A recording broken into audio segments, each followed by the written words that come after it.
Hello, my name is Delara Noor, and last month, my sister tried to steal my house. She didn't break in with a crowbar. She used cake, compliments, and a guest list with my name missing. And it all started with one text. The message arrived just after sunrise, while the lake outside my kitchen window was still a sheet of unbroken glass. Mist floated over the water like a secret too stubborn to fade.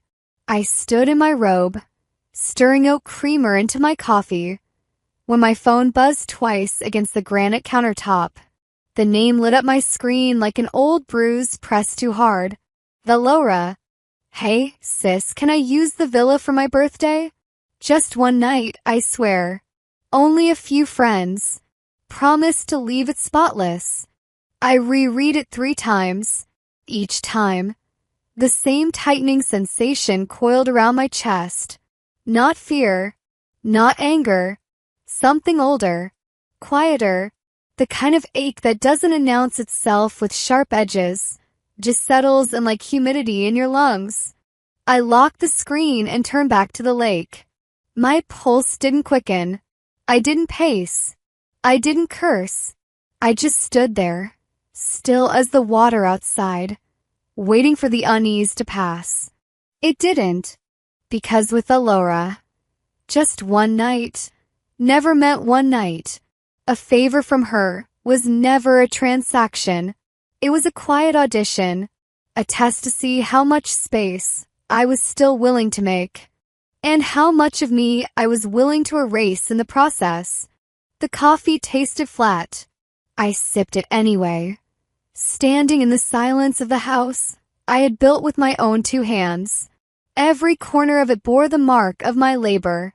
The crack beneath the rug by the refrigerator, hidden now, but I remembered it. I tiled that floor myself after the earthquake last spring. Scraped knuckles, swollen knees. No one had offered help. That was the thing about being the strong one. You become invisible. My phone rang again. I didn't need to look to know who it was. Mom. I let it buzz once more before answering. Hey, Mom. Morning, sweetheart, she said, syrup thick and warm. Did Valora reach out to you? Straight to the point. No small talk. No pretense. I said nothing. She's been having a rough patch, you know. The lease fell through. That boyfriend, well, you know how she is, poor thing. You, on the other hand, you're doing so well. And that big house, all to yourself. I could have said, I earned this house. I could have said, so did my loneliness. I could have reminded her that I hadn't asked for company in years. But instead, I said, I'll think about it. Oh, baby, you've always been the strong one. Valora's just she's not built like you. There it was. The compliment disguised as comparison. The knife wrapped in velvet. I ended the call without another word. If I stayed, she'd talk herself into more sweet-sounding stabs. I knew that rhythm too well. Praise Valora for surviving her chaos. Then praise me for surviving Valora, as if those were equal feats. The rest of the morning, I moved through my own home like a stranger, eyes scanning details I normally ignored. The smudge on the glass railing, the way light hit the sketch frames in the hall. Each print was a piece of my past, blueprints, elevations, architectural drawings of this very villa, the dream that had once only lived in pencil and vellum. At 36, I'd spent my last birthday working. No cake, no calls, just me and a 3D model of a cantilever balcony that refused to balance. That same week, Valora had shown up unannounced, crying on my couch about a failed situationship. She left 2 days later with half my towels and all my almond milk. No apology, no thank you, just the faint trace of her perfume and the silence of an emptied fridge. That night, I walked into my home office and opened my laptop. Her text still glowed from the screen, emoji and all, like a wink from a younger version of herself, the one I used to follow around in oversized hoodies, desperate to be noticed. Sure, just one night, I hit send, not because I believed her, but because I already knew saying no would cost me more than saying yes. For days passed, quiet ones. Then the email arrived. Subject, final event layout. The kind of title that assumes decisions have already been made. I opened it. There were renderings, pages of them, champagne towers, a raised stage for live music, a glass tent structure stretching across the entire backyard, enclosing the pool deck in fairy lights and curated aesthetics, fire pits, lounge pods, signature cocktails. It wasn't a birthday gathering. It was an event. I scrolled to the bottom. My name was nowhere. But in the lower corner of the flyer, in tasteful gray italics, the lines stared back at me. Homeowner, Valora Montrose. Not birthday girl. Not honored guest. Homeowner. I read it 3 times. The word landed like a slap. Quick, clean, cold. I hadn't approved a guest list. I hadn't even said how many people could come. But somehow, I'd already been erased. Valora hadn't borrowed my home. She had claimed it. And I knew, even before I shut the laptop, that this wasn't about a party. It never had been. It was a message, a declaration, a test of territory masked as a celebration. And I, Delara, had just failed the test by passing it. I leaned back in my chair and stared at the ceiling, tracing the hairline crack in the plaster, the one I hadn't patched yet, the one that reminded me, no matter how solid the foundation, pressure finds the weakness. And Valora always knew exactly where to press. The morning of the party smelled like rain that never came. The desert air held its breath, and so did I. I parked a block away, coffee still half full, because I wasn't sure if I was walking into a celebration or a theft. From the outside, my villa looked unchanged, clean lines, pale stucco, a reflection of calm. Inside, I could already hear laughter that didn't belong to me. The first step through the door felt like walking into someone else's house. My bare feet met cold marble instead of the rug I'd chosen last fall. The citrus candles I loved were gone, replaced by something floral and sugary, the kind of scent that clung to everything it touched. I froze in the hallway. My family photos were missing.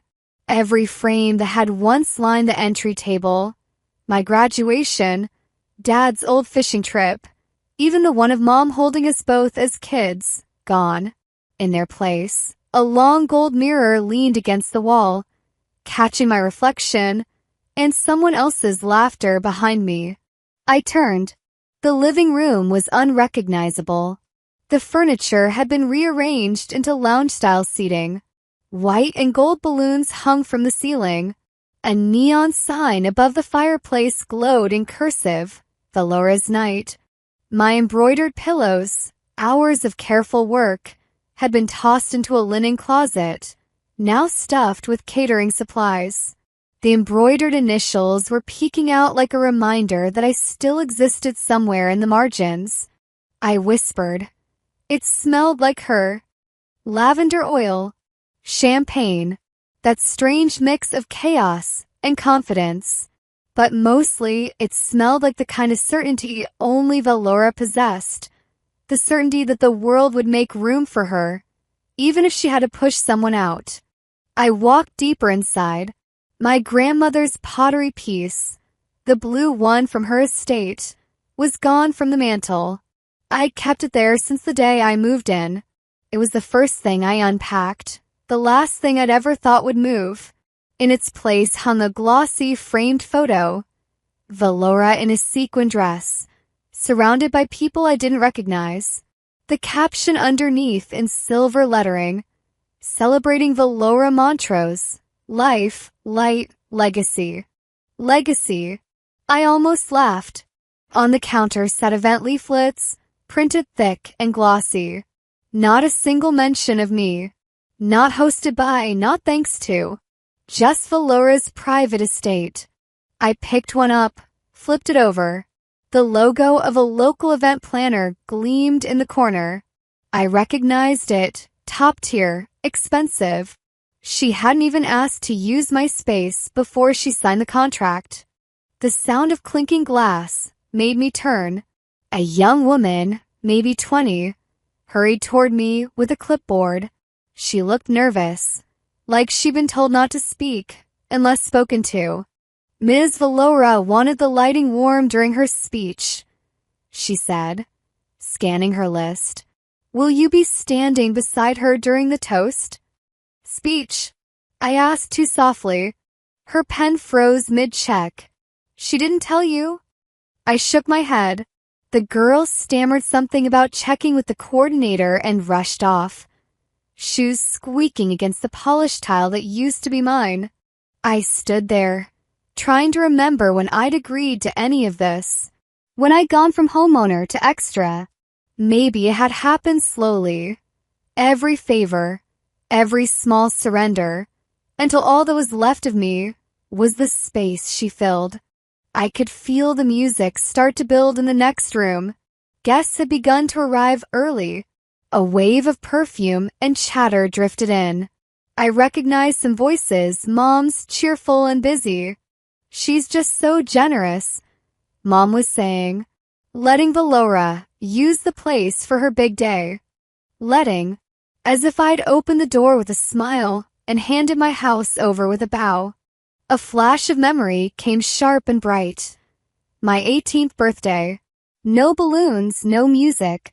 A gas station cupcake sitting in the fridge with a note stuck to the plastic lid. Don't forget to turn off the oven. Mom had been working double shifts. Valora, 12 then, had eaten half the cupcake before I got home.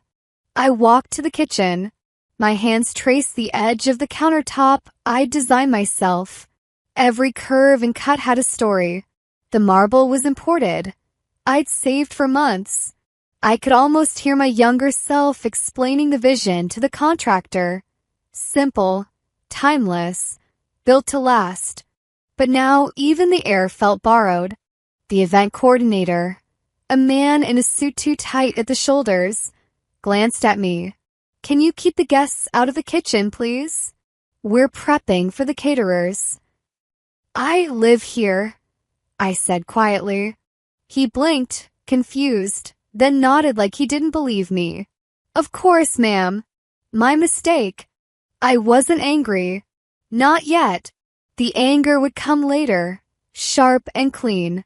For now, I just felt invisible.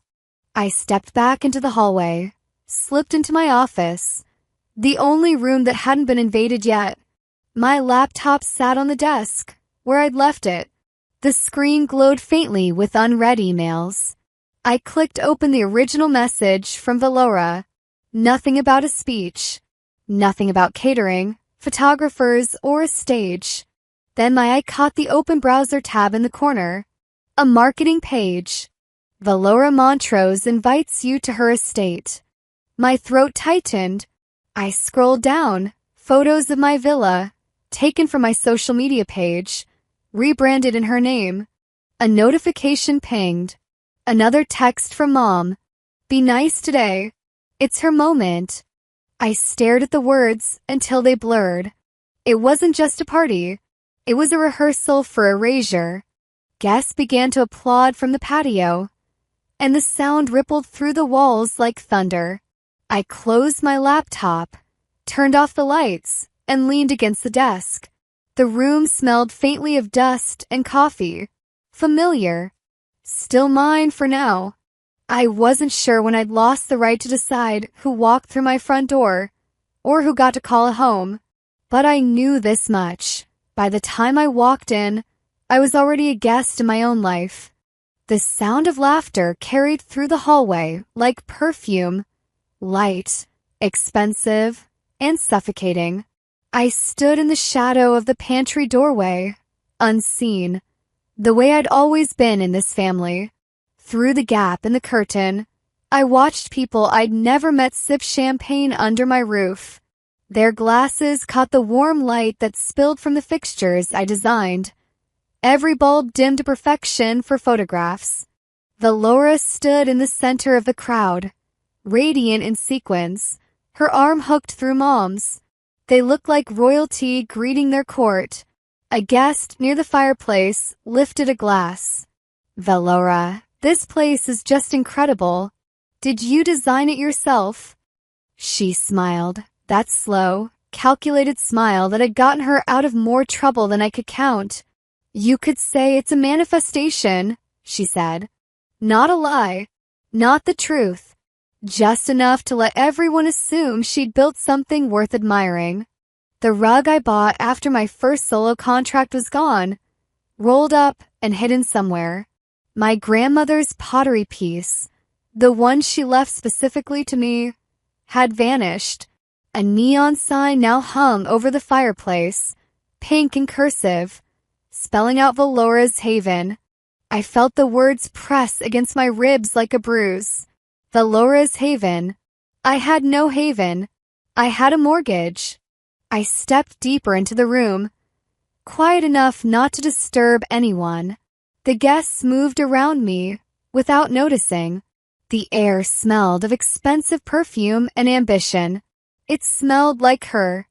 Mom caught my eye across the crowd but didn't wave. She turned quickly, laughing at something one of the neighbors said. For a moment I wondered if she felt even a flicker of shame. But no, she'd always believed I could take care of myself. The strong one, the reliable one, the one who didn't need a seat at the table because she was too busy cleaning it. A memory surfaced, Valora at 10, holding my science trophy in front of her class, claiming we'd built the project together. The teacher had smiled.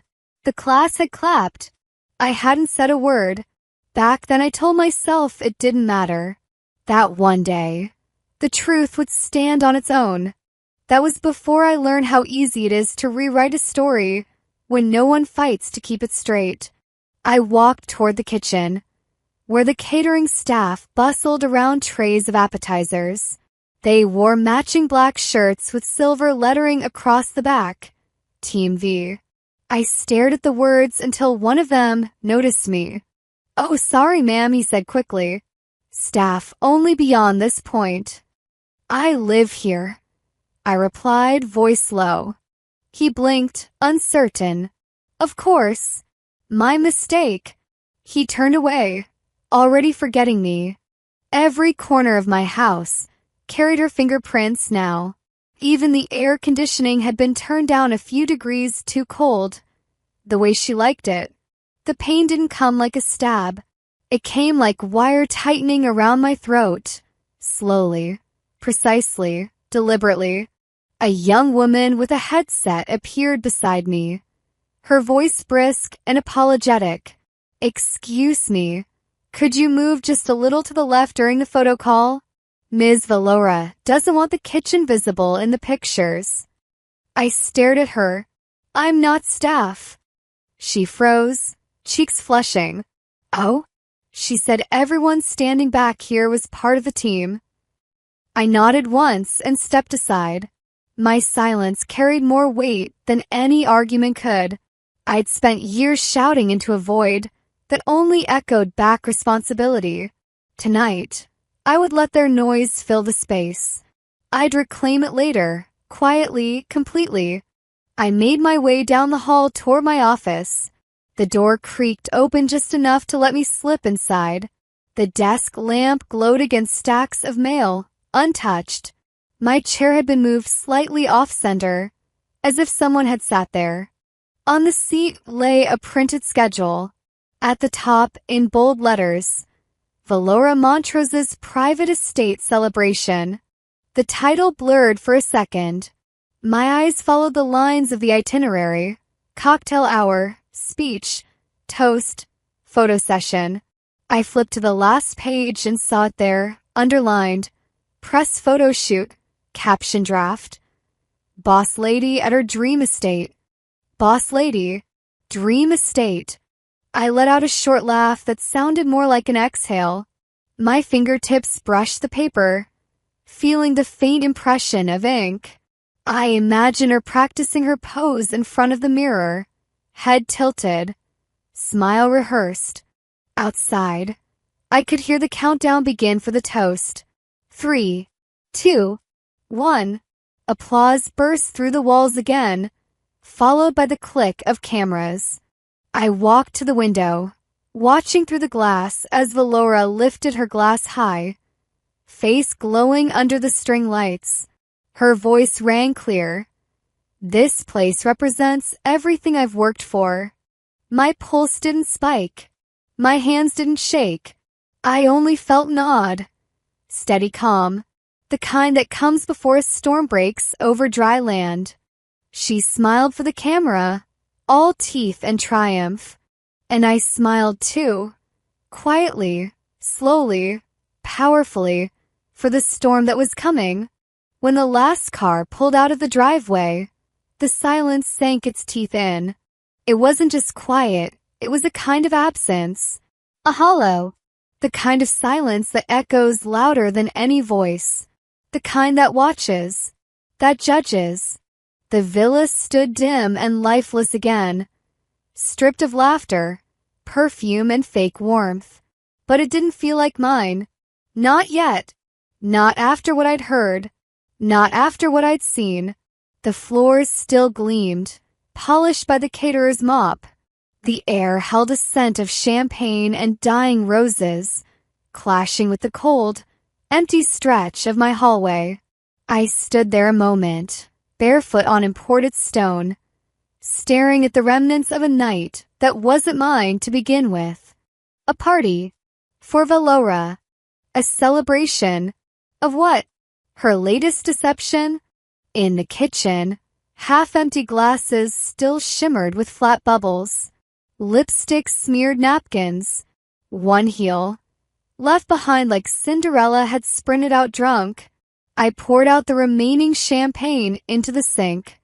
It fizzed faintly as it disappeared down the drain. The smell reminded me of her laugh. Light and charming on the surface, spoiled beneath. I picked up the remote. The screen above the fridge came to life. With one button, the smart system opened the feed from the security cameras. I walked toward the back pantry, toward the small room no one ever saw. No windows, no decoration, just walls of monitors humming with silent judgment. This was where I went when I didn't want to feel anything. Just facts, footage, timelines. I sat down and began to rewind, frame by frame, second by second, until I found them. There, the kitchen, after everyone had gone. Mom and Valora. Mom's lipstick was smudged, her pearls slightly askew. She swirled what remained of her drink, like she was considering its worth. Valora sat beside her, smug and slick, twirling a fork between her fingers like it was part of some performance. "Make her feel bad, baby," Mom said. Her voice wasn't harsh. It was tender. "You know how she is. She won't push back if she thinks she's hurting you." Valora laughed, light and cruel. "Please. She's spineless. Always has been." Spineless. Once, those words would have cut like a blade. But now they sharpened me, like whetstone to steel. I didn't flinch. I didn't cry. I watched them sip champagne I bought, in a kitchen I built, in a home they never contributed to, plotting, manipulating, using, as if I were some burden they had to tolerate until they could finally sweep me aside. I hit save on the clip, labeled it Exhibit A.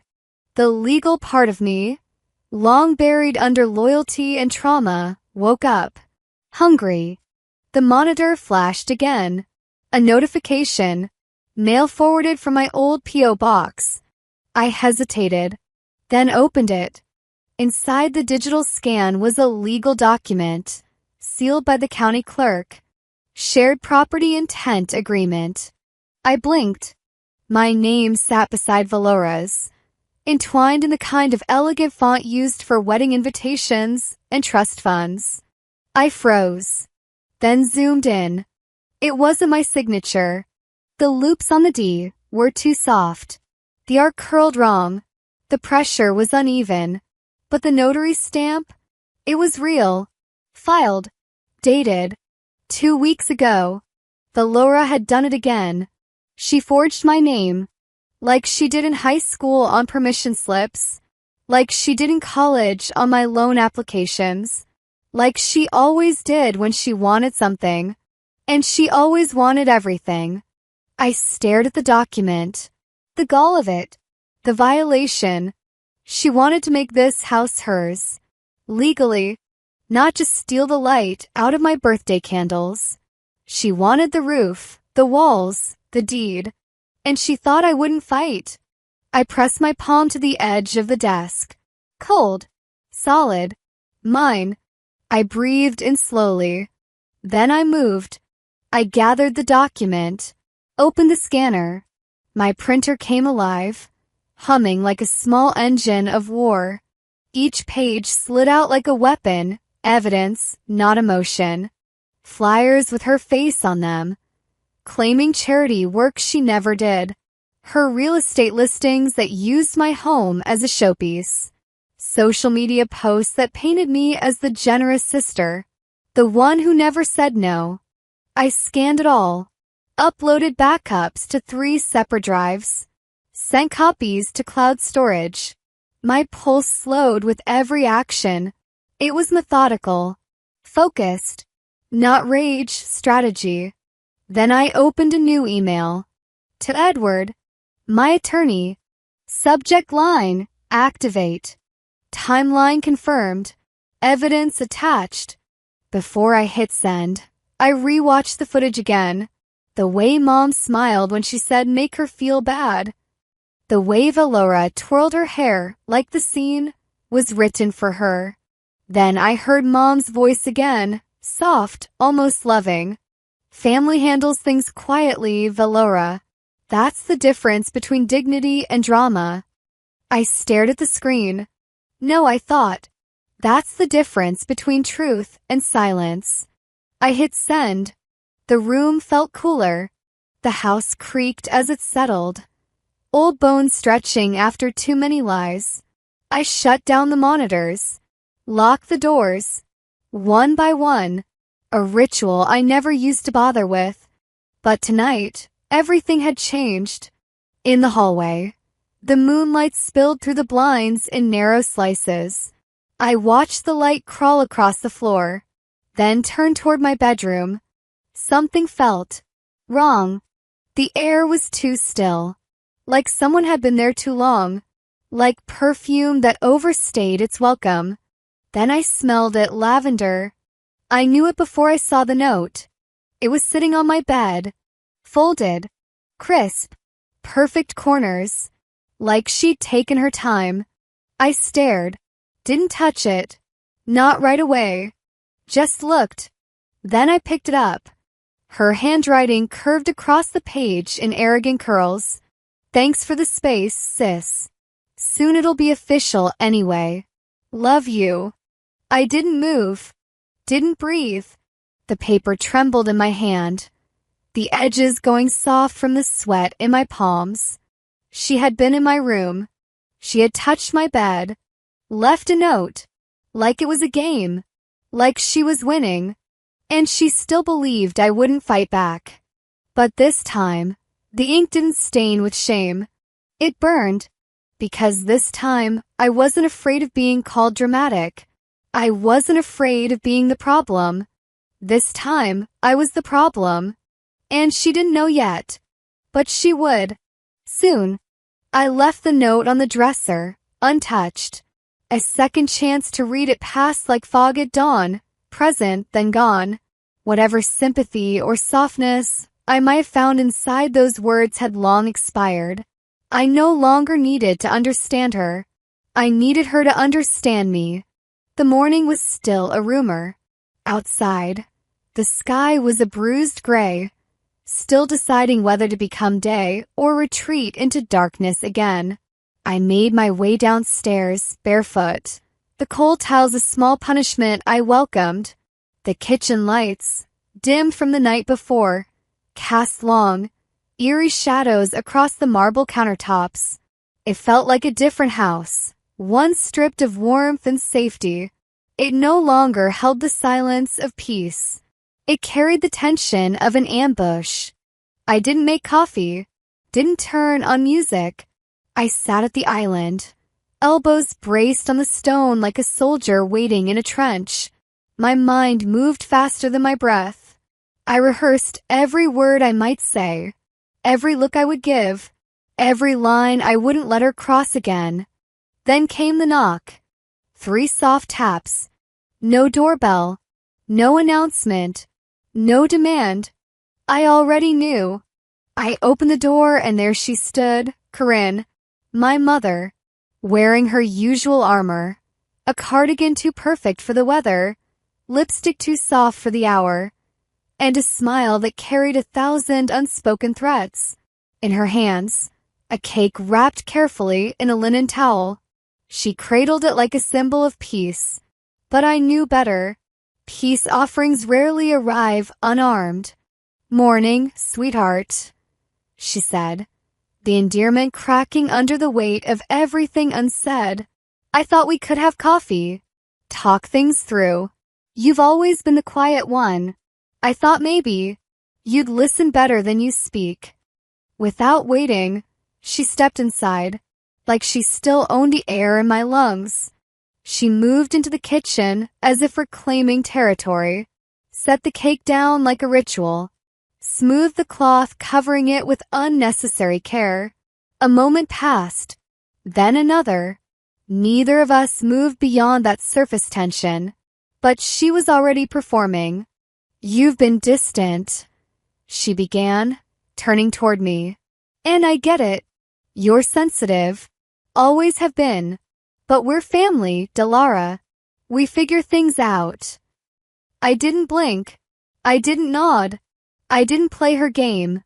Instead, I opened the drawer and pulled out the thick envelope, contract inside, signed and sealed by Velora.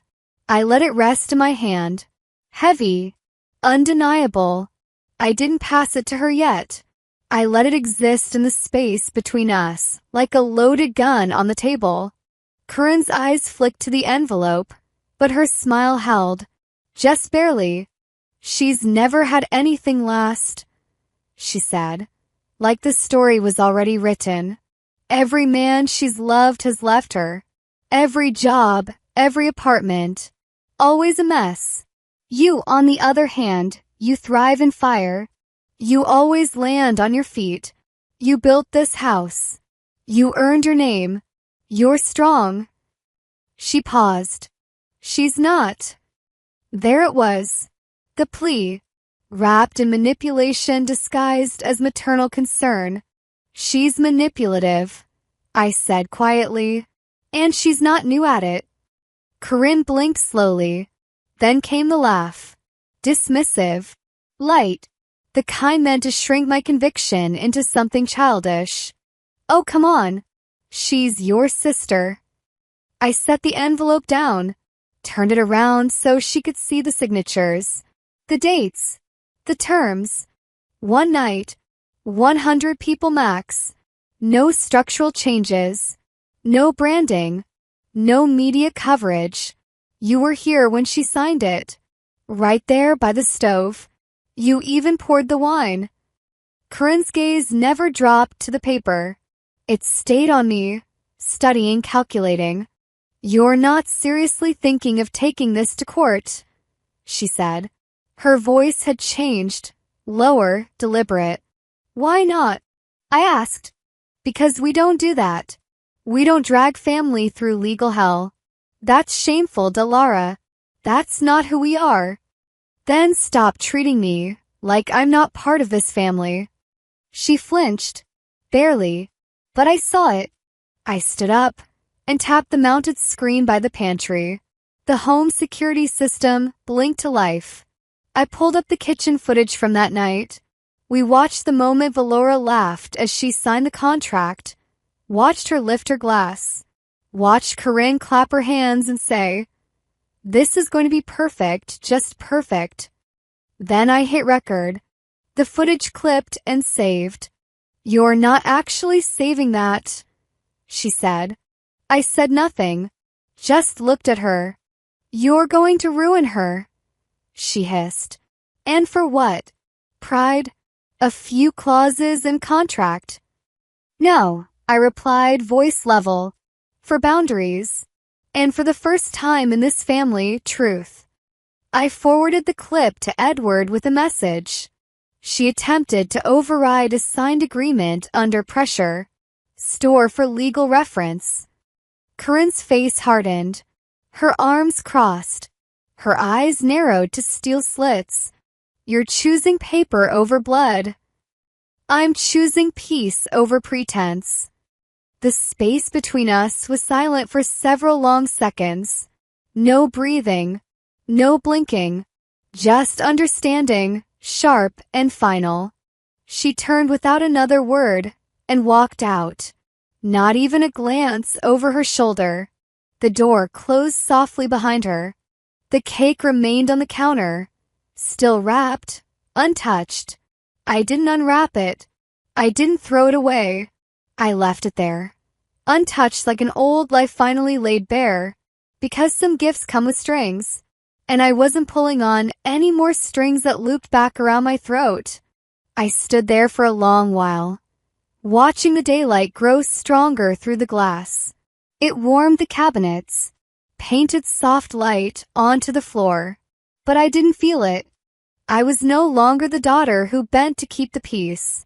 I was no longer the sister who absorbed the blame so someone else could stay the favorite. I was no longer the woman who mistook silence for safety. If they kept pushing, I would stop being polite. And now I was done being polite. The sound woke me before the clock did. It wasn't the chirp of a bird or the drone of morning traffic. It was low, mechanical, deliberate. The kind of rumble that makes the bones in your feet feel heavy before your brain fully catches up. I sat up slowly, disoriented, then slipped out of bed barefoot. The air was cold with that particular stillness you only get at dawn. The world on mute. I didn't bother with the light. I didn't need to. The sound was already pulling me to the window like a magnet. From the upstairs hallway I saw it. A 26-foot moving truck, nosing its way up my driveway like it had a key, crawling forward like it belonged there. Bold, entitled, final. And then she stepped out. White jeans, white blouse, high heels sinking slightly into the gravel, oversized sunglasses, even though the sun hadn't risen yet, hair perfectly straight, skin glowing with that stubborn, expensive kind of confidence. She held a clipboard in one hand like a general, and her phone in the other like a weapon. Valora, behind her. Men in uniform hopped out of the truck with military precision. They weren't family. They weren't friends. They were hired hands, carrying boxes I'd never seen before, stacked, labeled, wrapped like they'd been packed for months. Furniture pads, large crates, a mattress sealed in plastic. She didn't knock. She didn't call. She didn't even glance at the windows. She marched to the front door like she'd done it 100 times in her mind. And I didn't rush to meet her. I stood still, watching from the top of the stairs, like a child peeking at monsters but too tired to be afraid anymore. She rang the bell. 3 short chimes, then tried the door handle. Locked, of course. Still. She turned and waved cheerfully to her army of movers. "Give me a minute," she called out. "She's probably just in the back." No shame. No hesitation. No pause to wonder if she had the right. My hand found the banister, and I started down the stairs, each step deliberate, each one a quiet declaration. Not today. The scent of vanilla cake still lingered in the air. A ghost from the party that had become a battleground. It mixed with the faint scent of her perfume drifting through the cracks of the door. Sweet, overpowering, manufactured charm. I opened the door slowly. She grinned like this was a reunion. Morning, she chirped, like we were in some sitcom. I brought my things. Figured. Hey, no point waiting now that the whole family knows I'm moving in. I didn't smile, didn't blink, didn't even breathe in her direction. I simply stepped aside. She swept past me like she owned the floor beneath her. Her heels clicked on the tile with a rhythm too proud to be accidental. The movers followed her signal, carting in boxes labeled in thick black marker. Bedroom, V. Office supplies. Barware, fragile. Personal, do not drop. One even carried a small velvet stool. Another, a suitcase the color of blood. And then, a voice from the hallway. Come. Cold. Final. Actually, Ms. Montrose, you're trespassing. Valora froze. I didn't have to turn to know who it was.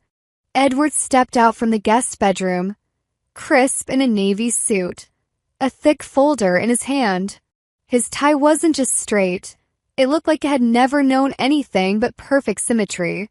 His expression unreadable, professional, unimpressed. Valora blinked, her mouth pulling into a confused, impatient smile. What are you talking about? Edward handed her the folder. Cease and desist. This home is legally owned, in full, by Ms. Delara Noor. You were granted access for a one-time private gathering only. Anything beyond that is a breach of contract, constituting unlawful entry and attempted fraudulent possession.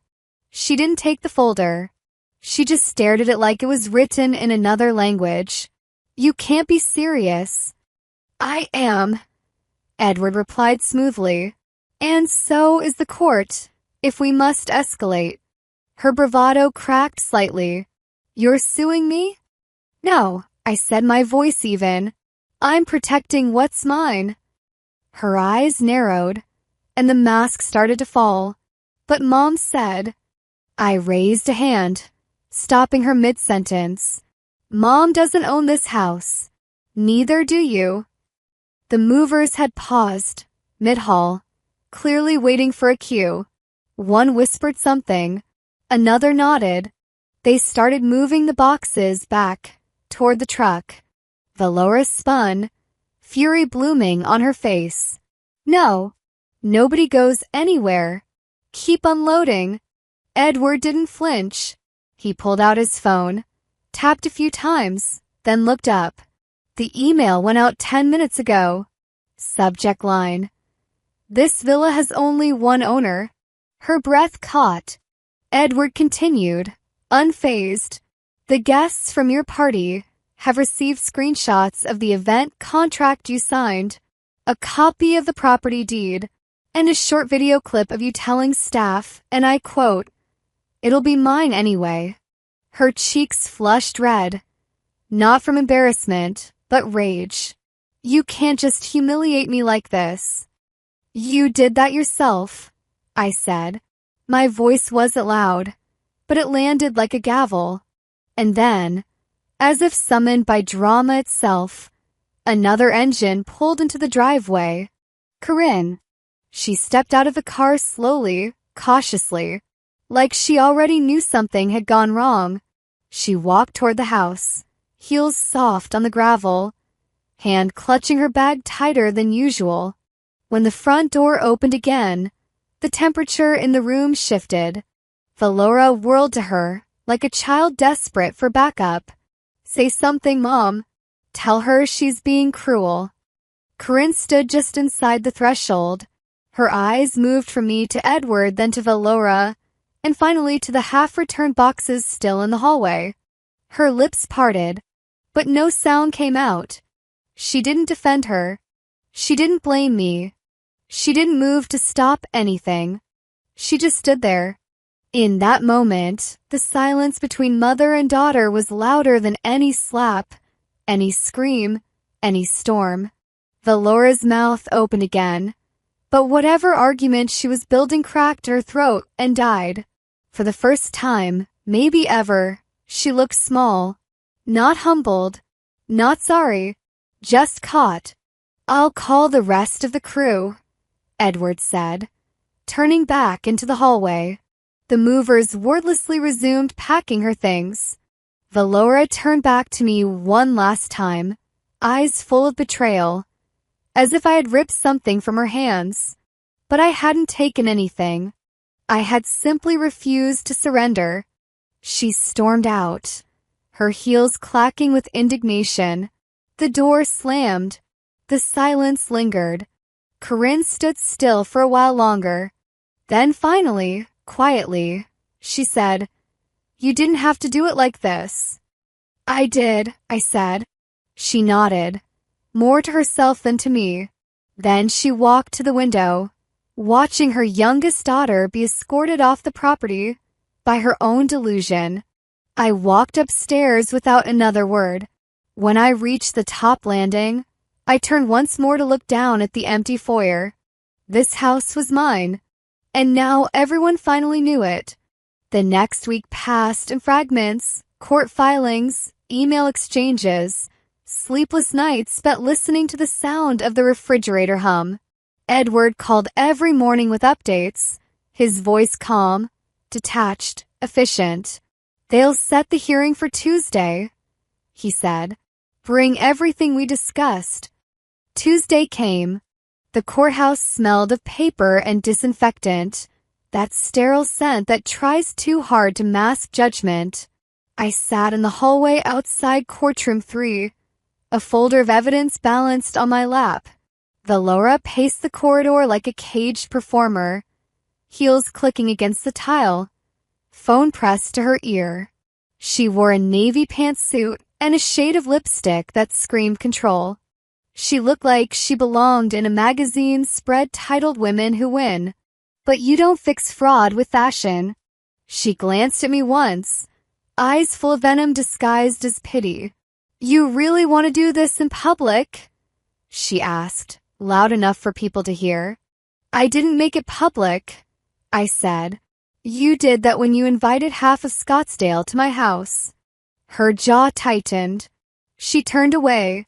Inside the courtroom, the air felt heavier, the kind that makes people whisper even when no one's talking. The judge sat straight-backed, glasses perched low. Edward stood beside me, flipping through pages like a man conducting an orchestra. He began calmly, "Your Honor, the evidence speaks for itself." And it did. He played the footage from my security cameras, Valora in my kitchen, laughing with Mom, glass of champagne in hand. The judge's brow rose slightly. Then the forged contract appeared on the projector screen, my signature beside hers, the slant wrong, the pen pressure off. Edward spoke evenly. "We've confirmed through handwriting analysis that the signature belonging to Ms. Noor was falsified. In addition, my client received communication from Ms. Montrose claiming shared ownership of this property, which she never consented to. This constitutes an attempt at fraudulent transfer." Valora tried to interrupt, but her voice cracked. "That's ridiculous. It was a misunderstanding." The judge didn't even glance up. "Sit down, Ms. Montrose." She sank into her seat. Edward clicked to the next slide. Screenshots of her public posts, the event flyer, the email blast declaring Valora Montrose's private estate. The judge exhaled slowly through her nose. "This court finds the evidence of intent to misrepresent ownership compelling," she said. "I rule in favor of the plaintiff. Fraud is confirmed. Civil penalties will apply. Ms. Montrose, your actions have legal and financial consequences." Valora's face went blank. For once, She had no lines to read. The gavel hit wood, sharp and final. When it was over, I stood in the courtyard, folder still in hand. The Arizona sun pressed down like judgment itself. Edward shook my hand, professional and brief. "You did good," he said and left. Valora lingered near the steps, staring at her phone, probably calling Mom. She looked smaller than I remembered. Not younger, just diminished. I walked past her without speaking. Outside, the heat shimmered above the parking lot. Corinne's car was parked beneath a dying palm tree. She sat behind the wheel, watching me. For a moment, I thought she'd open the door. She didn't. That evening, my phone rang. Her voice trembled but didn't break. "You humiliated your sister," she said. "The family is ashamed of you." I sat on the couch, looking out the window. "No," I said quietly. "You're ashamed that I didn't let myself be erased quietly." There was silence. Then the soft sound of her breathing. Then nothing. The line went dead. The next morning, the messages started coming in. Cousins, aunts, people I hadn't heard from in years. "Why didn't you tell us what she was planning? We always thought Valora was dramatic. But this. Your mother is saying you forged everything." I didn't respond. This wasn't vindication. It was grief in reverse. Instead of mourning what I'd lost, I mourned what I'd tolerated. Days passed. The story spread. The PR firm Valora Freelance issued a statement. "We have suspended our collaboration pending internal review." Her clients dropped her. Her credit score tanked. And still, she didn't call me. A week later, I saw her again. It was a Saturday morning. The HOA maintenance truck pulled up outside the villa, unloading cleaning staff for the weekly deep service. I glanced out my window and froze. Valora stepped out of the truck, not dressed in white this time, but in a gray uniform shirt and latex gloves. She didn't look up. She didn't see me. She knelt on the patio tiles, scrubbing with a brush, her ponytail swinging with each motion. The same tiles she'd once bragged about choosing for her dream estate. I watched her quietly, the coffee cooling in my hands. No anger, no satisfaction, just the slow realization that some lessons write themselves, and she was finally reading hers. She used to call it her dream estate. Now it was just another stop on her cleaning route. I turned away from the window slowly, letting the curtain fall shut behind me, like the final line of a chapter one didn't need to reread. Outside, the sky was that soft gray that promises nothing. No rain, no warmth, just a mirror of how still everything had become inside the house. I didn't watch her finish scrubbing the tile in the kitchen. I didn't need to. There are moments you learn not to look at too long. Not because they're painful, but because they confirm what you already knew deep down, and have been pretending not to. This was one of those moments. Her knees on the floor, her hands scrubbing like penance, like maybe if she made it spotless enough, she'd disappear into the grout and not have to answer for anything. But I wasn't scrubbing anything away anymore. I was watching what remained. The house had grown quiet again, not silent like it used to be, when silence was the sound of eggshell walking and tension behind every doorknob. No, this was different. It was the kind of quiet that didn't ask to be filled, the kind that didn't beg for music to distract or a television to drown out the guilt in the walls. I wandered through the hallway barefoot, not even realizing I was tracing the edges of the wall with my fingertips. The paint felt warm. Not physically, no, but like it had stopped holding its breath. Like the walls were finally exhaling something they'd been forced to hold for years. Grudges, resentments, lies too polite to be called what they were. She thought I didn't notice her lies. But I had. Every sugar-coated manipulation. Every minor theft dressed up as innocence. Every, "Oh, you don't mind, do you?" followed by the sound of something missing. I noticed it all. Not just the things she took, but the way she made me feel like letting it happen was the only way to keep the peace. And I kept that peace like a soldier. Head down, lips sealed, waiting for a better war to fight. I just wasn't ready to pull those lies out by the root. Not until now. By mid-morning, the knock came. Not frantic, not entitled, just too slow. Deliberate taps on the wood, like someone ringing a bell for the last time. I opened the door, and there stood Adalia. She wore a gray cardigan that hung loosely over her shoulders, the kind of garment that remembered every hallway it had been dragged through. In her hand was a canvas bag that had seen better years. But her eyes, they were clearer than I remembered. Not soft, not hard, just finished. Like they'd stopped pretending they didn't see what they'd always seen. She didn't hug me. We were past the performative part of our relationship. She simply nodded and reached into her bag, pulling out a folded piece of paper, yellowed with time and edges that had curled from the way truth resists being hidden too long. "Your grandmother wrote this," she said, voice firm. "Before she passed, she asked me to keep it safe.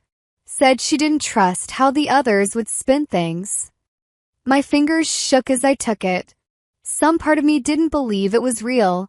Not just the paper, but the moment. That something I had dreamed of, something I'd silently longed for, could actually arrive on a Tuesday morning without warning. I unfolded the paper. There it was. Her handwriting. The same looping script I knew from birthday cards and chocolate chip cookie recipes. It looked almost too familiar, too gentle to hold the kind of truth I was hoping for. But it did. To my granddaughter, Delara, "This home belongs to you. It always has. No matter what anyone says, let no one take what you built." There was more. Legal terms, scratched and shaky penmanship. A signature, a witness name I recognized, a neighbor who had died the year after. The date was from before Valora had even turned 10, before she could scheme, before she understood inheritance, before the words legal guardian became a game of power. I pressed the paper to my chest, not to cry, but because it felt like armor, like something old and holy was finally standing beside me, whispering, "You were never crazy for fighting for this." Adalia placed a hand gently on my shoulder. Not heavy, just enough to steady me. "She knew who you were," she said. She just couldn't speak louder than the noise the others made. We stood there in silence, the kind that doesn't ache, the kind that feels like the last breath of a storm that's finally passed. That evening, the phone rang again. I saw the name, and I answered. "She's humiliated," Corinne said, her voice thin, brittle, like something breakable pretending it wasn't already broken. "She's working minimum wage, cleaning houses. Is that what you wanted, Delara? To see her brought that low?" I didn't answer immediately. I let the words sit in the air. Unwrapped, I turned my eyes toward the home around me, mine. Not bought with money, bought with resolve, with truth, with saying no when everyone expected me to stay small and quiet. "No," I said calmly. I wanted to not have to defend what was already mine. That's all I ever wanted. There was a pause, a hesitation that almost sounded like regret. "Can you forgive her?" I closed my eyes for a moment, not because I didn't know the answer, but because I did. I'm not the one who needs to. And I hung up. Later that night, I sat at the dining table. The will lay beside me, flattened under a glass paperweight shaped like a pine cone. Something my grandmother used to say reminded her of resilience. How something so rough could still hold seeds, seeds that waited patiently to grow in fire. The air in the villa was still. Not the kind of still that comes before chaos. The kind that comes after. The walls no longer echoed things that didn't belong here. The kitchen didn't carry whispers that weren't mine. The front door no longer felt like it might betray me. I didn't check the locks twice that night. The light from the pendant lamp spread across the table in a soft amber glow, catching the edges of the paper. And the air felt clean. Not from bleach, not from candles, but because the people who had tried to stain had left. Some homes clean themselves. Not with soap, not with scrubbing, but by letting go of what never belonged inside them in the first place. The morning sun touched the kitchen tiles like a whisper. Soft, unrushed. I leaned against the island, letting the stillness settle in the bones of the house, and mine. The villa no longer felt like a crime scene. It didn't feel like a battleground either. It just felt intact. A month had passed since the courtroom, since the mop bucket, since the silence that finally said more than any defense ever could. A month since I realized that peace doesn't always enter your life like a celebration. Sometimes it arrives like a sigh, a final exhale after you've been holding your breath for years. No calls, no letters, no urgent messages asking for second chances in the name of bloodlines. The doorbell hadn't rung. No one had shouted from the driveway. The noise had died the moment I stopped opening the door to it. Silence didn't just happen. I chose it. And in choosing it, I realized how much power there is in absence. I'd leased out the West Wing to a retired couple, quiet, polite, soft-spoken gardeners who trimmed the hedges in rhythm with birdsong. They didn't ask questions. They didn't host events. I didn't need to explain the cracks in the driveway or the tensions still living in the corners of certain rooms. They treated the space with respect, and that was all I ever wanted. I kept the original master suite for myself. I didn't need more space, just the part when it built, earned, fought for. A part that had once been questioned, nearly taken, buried under falsified papers and twisted smiles. But not anymore. Now I moved through it freely, barefoot, the wood cool and forgiving beneath my feet. This space was mine, uncontested. Healing isn't loud. It doesn't come with applause or recognition. Healing, I've learned, is quieter than that. It's in the choice to sit still, to let the day begin without rushing to prove you're okay. It's in knowing what's worth keeping and letting the rest stay gone. The hallway closet still held a few forgotten boxes. I hadn't dared open them in years. But today, the stillness gave me permission.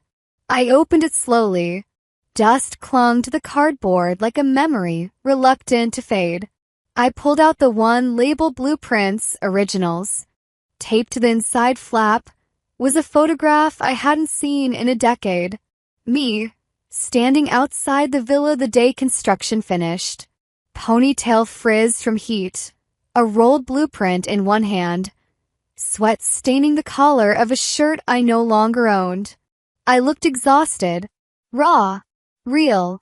There were no filters in that image, no curated smiles, just a woman who had built something and stood in front of it. I framed it that afternoon and hung it where Valora's pink neon sign once glowed.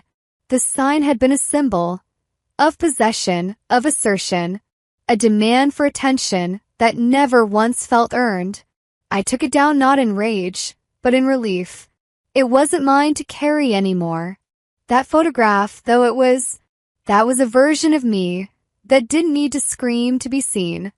In the corner of the room, I placed my grandmother's vase. I'd found it behind the utility shelf, wrapped in a towel that smelled faintly of lavender, cracked but whole. I turned it so the damaged side faced outward, not to hide it, but to honor what had held it together. The glue lines shimmered faintly in the morning light. Imperfect, honest, beautiful. Some cracks aren't signs of weakness. They're proof of survival. 3 days later, an envelope arrived. No return address. Just my name written in shaky cursive. I didn't need to open it to know where it came from, but I did. Slowly, cautiously, like someone dismantling a trap. Inside was a birthday card. Not mine, hers. Vallora's. There was no RSVP, no plea, no apology, just one sentence, floating in the center of the card like it didn't need anything else. Maybe this year we start over. I read it once, then again. Then I placed it in the drawer with the forged contract, the legal documents, and the printed email trail that marked every manipulation, every threat wrapped in sentiment. I didn't rip it. I didn't frame it either. I wasn't looking for another performance. I wasn't entertaining re-entry through the back door of guilt. I needed peace, and peace was silent. The next morning, I sat on the back porch, a mug of tea warming my hands. The citrus trees swayed with the breeze, the kind that moved like it knew it had all day to reach, wherever it was going. Slow, steady, certain. I watched the mountains beyond the fence, not for signs, not for omens, not for messages written in the clouds, just to remind myself that the world was bigger than my story, bigger than the betrayal, bigger than the need to make someone else understand what they'd broken. I wasn't waiting for an apology anymore. I wasn't holding space for reconciliation. I had made room for myself and for the quiet that followed. I didn't need forgiveness to move forward. I didn't need acknowledgement to reclaim my name. I wasn't broken anymore. I was changed, and that was enough. Peace didn't mean forgetting. It meant remembering with clarity. It meant looking back without flinching. It meant placing the pieces of my life back together, not as they were, but as they deserved to be. And it meant I could finally say, I belonged here, not because someone allowed me, not because I fought hardest, but because I remembered, deep in the marrow of my being, that I had always belonged, even when they tried to write me out, even when they used my silence as proof I had nothing to say. Now, the silence was mine, not their absence, not their exile, mine. And it was filled with truth. Sometimes, peace doesn't come from forgiveness. It comes from finally choosing yourself.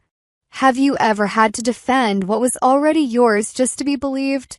Tell me in the comments, because I know I'm not the only one. And if this story stirred something in you, subscribe for more. The next one might sound a little too familiar.